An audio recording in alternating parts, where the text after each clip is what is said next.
অ্যাডমিশনটা এমন একটা জায়গা যেখানে আসলে হারার কিচ্ছু নাই।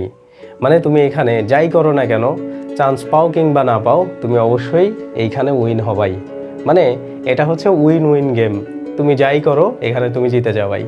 তো তোমাদের অনেকের মনে হইতে পারে যে ভাইয়া, প্রতি বছর 2 লাখ 2.5 লাখ স্টুডেন্ট অ্যাডমিশন টেস্টের প্রত্যেকটা ইউনিটে পরীক্ষা দেয়, তার মধ্যে তো ধরেন 5% চান্স পায়। মানে সর্বোচ্চ মেলায়া 20,000-এর মতো স্টুডেন্ট চান্স পাচ্ছে, আর বাকিরা তো চান্স পাচ্ছে না। বা 15,000 10,000-এর মতো স্টুডেন্ট চান্স পাচ্ছে ভালো জায়গায়, বাকিরা মন মতো সাবজেক্ট পাচ্ছে না, চান্স পাচ্ছে না। 5 to 10% সাকসেস রেট। তাহলে আসলে বাকি যে 90% ফেল করতেছে তারা লাইফে কিভাবে যেতে যায়? তো অ্যাডমিশন জার্নিটা হইলে এমন একটা জায়গা যেটা তোমার লাইফকে ভিন্নভাবে চিন্তা করতে শেখাবে। এই লাইফটা তোমাকে নিয়ে ভাবতে শেখাবে। এই জায়গাটা বা এই জায়গার যে পুরো একটা জার্নি থাকে 8 মাস 9 মাস, অনেকের 6 মাস, যারা সেকেন্ড টাইমার তাদের 1 বছর 1.5 বছর। হ্যাঁ, সো এই টাইমটা হইলে একটা ফিল করার সময়।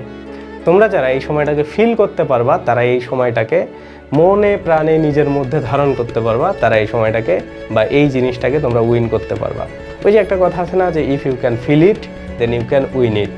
ব্যাপারটাও হইলে এমন যে এই জার্নিটাকে তোমরা যারাই ফিল করবা, তারাই লাইফে তোমার লাইফের একটা চ্যাপ্টার হিসাবে, উইনিং চ্যাপ্টার হিসাবে তুমি আলটিমেট গোলটা পাবা। তো এখন তোমরা বলতে পারো যে ভাইয়া, যারা চান্স পাচ্ছে তারা তো উইন হচ্ছেই, বাট যারা চান্স পাচ্ছে না তারা কীভাবে উইন হচ্ছে? তো তোমাদের আমি একটা ছোট্ট গল্প বলি। যখন আমি এই হোয়াইট বোর্ডে পড়াইতাম, মানে যখন আমার এই ডিজিটাল বোর্ড বা আমাদের স্মার্ট বোর্ড এগুলো যখন ছিল না, তখন আমি একটা স্টুডেন্টকে পড়াইতাম। হ্যাঁ, আমি আমার লাইফে অনলাইনে একটা স্টুডেন্টকেই আমার মানে প্রাইভেট ব্যাচে পড়াইছি। প্রাইভেট বলতে পার্সোনালি আমি পড়াইছি, একা একা ও আমার কাছে পড়তো। সো ওর গল্পটা তোমাদেরকে যদি আমি শোনাই, তাহলে তোমরা বুঝতে পারবা যে আলটিমেটলি আসলে কিভাবে সে উইন হয়েছে। হ্যাঁ, তো ব্যাপারটা এমন যে ও খুবই ভালো একটা স্টুডেন্ট ছিল। মানে ও মোটামুটি আমাদের যত এক্সাম ব্যাচ ছিল, বা আমরা তো তখন আসলে এক্সাম নিতাম জাস্ট, এবং হালকা পাতলা কিছু স্টুডেন্ট ছিল, 1-2টা স্পেসিফিক সাবজেক্ট পড়াইতাম, পূর্ণাঙ্গ ব্যাচ ছিল না। তো ওই জায়গাগুলোতে সে যখন পড়তো আসলে তখন মোটামুটি সবসময় টপ করতো। ইভেন আমি আমার লাইফে অনেক স্টুডেন্ট দেখছি ওর থেকে খারাপ স্টুডেন্ট, বাট তারা ভালো ভালো জায়গায় ভালো ভালো সাবজেক্টে চান্স পাইছে। সো ওর আমি নাম বলবো না, নামটা আসলে বলা উচিত না। সো ওর এখন মোটামুটি যে সিচুয়েশন আছে এটা বেশ ভালো, মানে এখন আগের তুলনায় বেশ ভালো। বাট ওর তখনকার সিচুয়েশনটা আমি বলি যে ও যখন প্রিপারেশন নিচ্ছিল, খুবই ভালো প্রিপারেশন। ইভেন আমি যদি তোমাকে বলি যে আমাদের প্রশ্নের তুমি যদি মানগুলো দেখো, মোটামুটি দেখবা 70+ মার্ক তোলা সো টাফ হয়ে যায়। তো রেগুলার এইরকম 68, 69, 70, 72 এই ধরনের মার্ক আসলে পাইতো। এই মার্কটা কিন্তু খুবই একটা ভালো মার্ক, এবং তুমি যখন একটা খুবই কঠিন প্রশ্নে 60 মানে প্লাস মার্ক পাবা, তখন ধরে নেওয়াই হয় ও কোথাও না কোথাও চান্স পাবে। সো আলটিমেটলি ওর যখন পরীক্ষা শুরু হইলো বা পরীক্ষার যখন টাইমটা চলে আসলো, ওই টাইমটাতে ও বেশ আশা, মানে খুবই একটা মানে দৃঢ় একটা বলা যায় আমার আত্মবিশ্বাস ছিল যে সে তো আসলে কোনো জায়গাতে তার উইকনেস নাই। তো তার প্রথম পরীক্ষা হয়েছিল, সে সেকেন্ড টাইমার ছিল। প্রথম পরীক্ষা ছিল হচ্ছে রাজশাহী বিশ্ববিদ্যালয়ে। তো রাজশাহী বিশ্ববিদ্যালয়ে যখন সে পরীক্ষা দিল, আলটিমেটলি পরীক্ষাটা তার মন মতো হয়নি। মানে আলটিমেটলি ওইখানে 55-56-এর মতো সে আসলে মার্ক গেইন করতে পারছিল টোটাল মেলায়া। সো এরপরে আসলে সে মানসিকভাবে অনেক বেশি ভেঙে পড়ে, এবং আলটিমেটলি পরবর্তী যত পরীক্ষা আছে এগুলোতে আরও ব্যাকফুটে চলে যায়, বা আরও আসলে ভালো করতে পারে নাই। তো ব্যাপার এটা না, তারপরে অ্যাডমিশন সিজন শেষ হয়ে যায়, সে কোথাও চান্স পায় না। আলটিমেটলি পরীক্ষা সব জায়গাতেও সে দিতে যায় না, কারণ তার মেইন টার্গেট ওই বিশ্ববিদ্যালয়ই ছিল। আর অন্যান্য 2-1টা বিশ্ববিদ্যালয়, সেগুলোতে আসলে আলটিমেটলি পরীক্ষা আমার ভালো হয়নি। সো হুট করে আমি মানে আমাদের ফোনে মানে নাম্বার থাকে স্টুডেন্টদের আর কি, যারা বেশ ক্লোজ আমাদের থাকে তাদের। তো ওর নাম্বারটা একদিন হুট করে আমার বের হয়েছে। প্রায় সময়টা হচ্ছে, আমি যে ঘটনা বলতেছি ওটা আজ থেকে 4 বছর 5 বছর আগের ঘটনা, 2022-23 সালের ঘটনা। হ্যাঁ, 22 সালের শেষ দিকে। তো একদিন শীতকালে হুট করে আমার ফোনে ওর নাম্বারটা চলে আসলো। তো ওর আম্মু, ওর আন্টির নাম্বার আমার কাছে ছিল, আর ওর নাম্বার ছিল। তো আমি ওকে ফোন দিলাম। তো ফোন দেওয়ার পরে আসলে ফোন ধরার পরে বলতেছে যে ভাইয়া, আমি আসলে মানে এখন আমি বললাম যে তোমার কি অবস্থা, কোথায় ভর্তি হয়েছো, কি করো না করো। তো তোমার সাথে আসলে যেটা হয়েছে অ্যাডমিশন টেস্টে, যেটাকে ইনজাস্টিস বলা হয়, এই জিনিসটা তোমার সাথে হয়ে গেছে। হ্যাঁ, তুমি ডিজার্ভ করো বিশ্ববিদ্যালয়ে, একটা ভালো বিশ্ববিদ্যালয়ের ভালো সাবজেক্ট।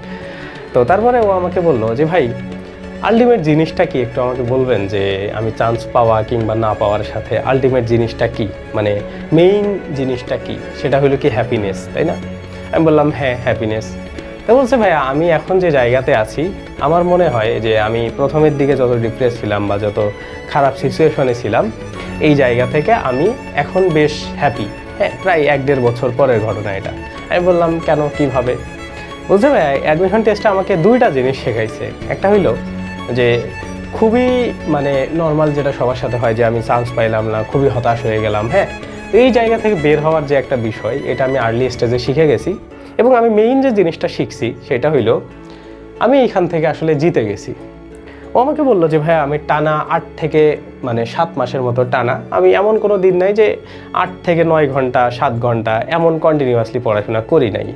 তো ওই জায়গা থেকে আমার একটা মাইন্ডসেট তৈরি হয়েছে যে আসলে যে কোনো জিনিসের প্রতি একটা সময় দেওয়া। আমি এমন স্টুডেন্ট ছিলাম না যে ধরেন পড়বো, প্রচুর পড়বো, এমন স্টুডেন্ট ছিলাম না। তো ওই জায়গা থেকে আমার একটা মেন্টালিটি গ্রো আপ হয়েছে যে আমি আসলে পড়তে পারি, একটা জিনিসের প্রতি আমার ভালো লাগা কাজ করলে ওইটার জন্য আমি ডেডিকেটেডলি কাজ করতে পারি। এই ইন্টেনশনটা, এই চাপটা, এই জিনিসটা আমার কখনোই ছিল না। সো আমার মনে হয় আমার লাইফের সবচাইতে বড় পাওয়া, বিশ্ববিদ্যালয়ে চান্স পাওয়া কিংবা না পাওয়ার থেকেও এটা সবচাইতে আমার বড় পাওয়া ছিল যে আমি ওই জায়গা থেকে একটা জিনিস শিখে আসছি, যে আমি একটা জিনিসকে আঁকড়ে ধরার ট্রাই করছি, আমি ওটা পাই নাই। এবং আরও সবচাইতে ভালো জিনিস হইলো আমি যখন চান্স পাইলাম না, তখন আমার মধ্যে ওই বিশ্বাসটা ছিল যে আমি একটা জিনিস একবার ট্রাই করে পাই নাই, নেক্সট টাইম আমি ট্রাই করলে আরও ভালো পাইতে পারি। এবং সে আসলে কেন খুশি, তো আলটিমেটলি সে একটা ভালো প্রাইভেট, বাংলাদেশের তোমরা যদি চিন্তা করো বেশ টপ ইউনিভার্সিটিগুলো যেগুলো আছে ওগুলার প্রাইভেট এসে ভর্তি হয়েছে। সো প্রাইভেট বিশ্ববিদ্যালয়ে রেজাল্ট করা ভালো, তুমি ইজিলি রেজাল্ট করতে পারো। বাট কঠিন সাবজেক্ট যেমন ল, ইংলিশ, ইকোনমিক্স, এই সাবজেক্টগুলোতে একদম হাই কোয়ালিটির মার্ক উঠানো, মনে করো পুরা ডিপার্টমেন্টের ইতিহাসে সর্বোচ্চ রেজাল্ট। হ্যাঁ, তারপরে ওই সাবজেক্টে স্পেসিফিক খুবই ভালো করা, ওই সাবজেক্টে ডেডিকেটেডলি খুব ভালোভাবে বোঝা, এই জিনিসগুলো আসলে খুব কম স্টুডেন্ট পারে। হ্যাঁ, তো আমরা অনেকে ট্রল করি যে প্রাইভেট ইউনিভার্সিটি আসলে এমনি মার্ক দেয়, বিষয়টা এমন কিন্তু না। তুমি যে বিশ্ববিদ্যালয়ে যাও তোমাকে একটা নির্দিষ্ট পরিমাণ মার্ক এমনি দিতে পারে, বাট তুমি যদি ভালো করতে চাও, হ্যাঁ, তাইলে তোমাকে অবশ্যই খুব ভালো একটা নিজের মধ্যে ভালো একটা জ্ঞান থাকতে হবে। হ্যাঁ, কারণ তোমরা দেখবে প্রতি বছর প্রাইভেট ইউনিভার্সিটি থেকে যারা ল নিয়ে পড়ে তাদের কিন্তু 2-1 করে জাজ হয়ে যায়। হ্যাঁ, তারপরে দেখবা বিসিএসে যাচ্ছে। তো প্রাইভেট ইউনিভার্সিটিতে কিন্তু খারাপ স্টুডেন্ট থাকে না, সবাই খারাপ এমনটা না, ওখানেও বেশ ভালো স্টুডেন্ট এখন আর কি বর্তমান প্রেক্ষাপটে দেখা যায়। সো এটা হচ্ছে বিষয় যে তুমি অ্যাডমিশন টেস্টে যাই করো না কেন, হ্যাঁ, ওর মতো ও আমাকে যে কথাটা বললো যে ভাই এই জায়গা থেকে আমি আসলে হারি নাই, আমার কাছে ব্যক্তিগতভাবে মনে হয়। হ্যাঁ, সো এই জন্যই আমি বললাম যে অ্যাডমিশন টেস্টে এমন একটা জায়গা, তুমি যদি চান্স পাও তাইলে তো তুমি জিতে গেলাই, সাময়িকভাবে হোক, স্থায়ীভাবে হোক, যাই হোক না কেন। বাট যারা এইখান থেকে হারে তারা এমন একটা মানুষ হয়ে তুমি বের হয়ে যাবা, বলা হয় এইখানে যে তুমি একটা অমানুষ হয়ে এখানে ঢুকবা এবং তুমি এই যে সিচুয়েশন, এই যে নানান জিনিস ট্যাকেল দেওয়া, হ্যাঁ, তারপরে এই যে এইখানে সবগুলা বিষয় ব্যালেন্স করে একটা টাইম মেনটেন করে নিজেকে একটা রুটিন লাইফের মধ্যে নিয়ে আসা, এই জিনিস চাইতে এই শেখার একটা জায়গা, এই জিনিসটা নিজের মধ্যে ইনভলভ করার একটা সবচাইতে প্লাগ ইন করার একটা সবচাইতে বেস্ট জায়গা হলো অ্যাডমিশন টেস্ট। এবং তুমি বিশ্বাস করো পৃথিবীতে যে মানুষগুলাই কন্টিনিউয়াসলি কোনো কাজ করতে পারে সে 1বার 2বার 3বার ফেল হইতেই পারে, বাট আলটিমেটলি গিয়ে তার সাকসেস রেটটা সবার চাইতে ভালো থাকে। তো আমি তোমাকে বলবো যে যাই বলুক না কেন তুমি এই অ্যাডমিশন জার্নিটার মধ্যে একবার ঢুকে যাও এবং এটাকে ফিল করতে ট্রাই করো, চান্স হবে কি না, হ্যাঁ, কোন ভার্সিটিতে হবে, কোন সাবজেক্টে হবে, তুমি পারবা কি না, this is not the main fact. The main fact is যে তুমি এইখান থেকে জিতে বের হয়ে যাচ্ছ, তুমি একটা আলাদা মানুষ, অমানুষ হিসাবে ঢুকবা, এখান থেকে মানুষ হয়ে বের হয়ে যাবা।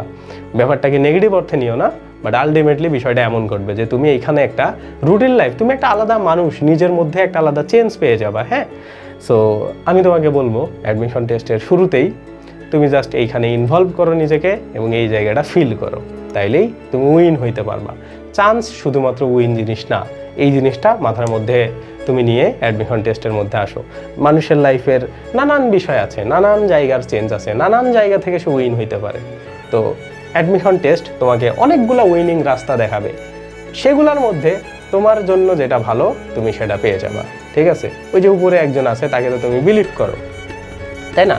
তো তোমার জন্য উনি হচ্ছে বেস্ট প্ল্যানার, তো উনি তোমাকে যে বেস্ট গিফটটা দিবে সেটা নিয়ে তুমি সন্তুষ্ট থাকবা এবং তুমি এই যে পুরো জার্নিটাতে, এই লার্নিং ওয়েটাতে, এই পথটাতে যা যা শিখছো সেটা তুমি তোমার পরবর্তী লাইফে কাজে লাগাবা। দেখবা তোমার যেটা মেইন টার্গেট সেটা তুমি কোনো না কোনো এক সময় জয় করে ফেলছো।